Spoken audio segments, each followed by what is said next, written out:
a St. John's legend, three-time Big East Player of the Year, Hall of Fame inductee, and, of course, our very own NBA analyst, Chris Mullin, who was part of the crew along with Dave Pash and Chris Burke, calling the action tonight, and Doris Burke, I should say, calling the action tonight. And Mully, you go there, you're an analyst for tonight's game, and look at what you did, man. You're a bad luck charm, and St. John's loses the game, man. Your reaction to what you saw tonight? Oh, it was a tough game, Mike. I mean, the guy got off to a sloppy start, multiple turnovers on both sides. But Jeremy Hazel, coming into the game, that was the one player Steve Lavin was really worried about. And he got 31 points, shot a great percentage. He's not a great field goal percentage shooter, but tonight he got his points very efficiently. And, yeah, I think, St. John's probably won't have me back, but I might have a job with Seton Hall, though. No, you're going to be fine, man. They love you around there. As an alum, let's talk about that, man. You played during the glory days of St. John's basketball. Of course, Lou Carnesecca was the coach back then. You had the great rivalries with Georgetown and Syracuse. What's it like to watch St. John's be as successful as they are these days? Well, it's just great. I think it's great for, obviously, St. John's University. I think it's wonderful for New York City. I think it's good for the Big East Conference. But I'm really happy. Steve Lavin came in here, energized the program, and he inherited 9 seniors. And I really feel good for those guys. They had a few tough years during the last few seasons, but they persevered, and they're reaping the benefits now. Tonight was a tough game.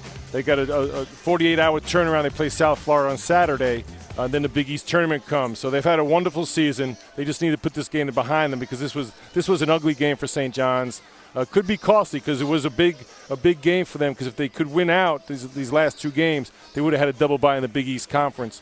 Now they're going to have to see how the conference standings shake out. And I understand Coach Lavin didn't stick around to see the end of the game. He got a couple of technicals and got tossed out of the game. What did you see why he got tossed? Well, there was a jump. One ref had a jump ball called. Another guy had a foul called. I don't think that was the reason he was thrown out of the game. I think he was making a statement to his players. They didn't play the way he wanted them to play. And as I said, they have another game on Saturday, a very big game. I think he made a statement already. Tomorrow's going to be a hard practice. We're going to get our heads on straight, and we're going to win that game Saturday. So I think, as opposed to watching game film and breaking it down, he made a statement early, got tossed.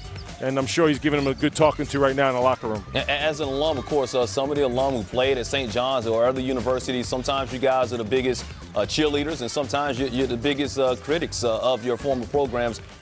Overall, what do you think of the job that Lav has done this year? He's done an incredible job, and you guys know from him being around ESPN, he's got a charismatic personality. And the most impressive thing is, and I said earlier, is he inherited 9 seniors. That could be a tumultuous situation. And I talked to Steve about this. He took a kind of laid-back approach, let his relationship with his players develop over time, and I think it's kind of worked out well. And the biggest thing, Mike, is this. Look, you can talk all you want about how much you love your players and try and instill confidence in them. The big thing they did, they beat Duke, UConn, and Pitt at the Garden, and they proved to themselves that they compete with anyone in the country and proved to themselves that they're good players. And they've been on a good roll. They came in this game 8-1. Tough game tonight, but like I said, they play Saturday, and they need to get ready for the Big East Conference tournament and then on to the NCAA tournament. Chris, do you think this could be a good thing for them? I mean, because you mentioned some of those wins over some of the top 25 teams, top 15, top 10 teams in the country. Sometimes they can start believing their own headlines, especially there in New York. Do you think a loss like this could be kind of positive for this team? Well, I think it helps the coach. You don't have to do anything tomorrow to get their attention. Losses always get the players' attention much quicker than wins. I don't think it's the worst. The best thing they can do is put it behind them.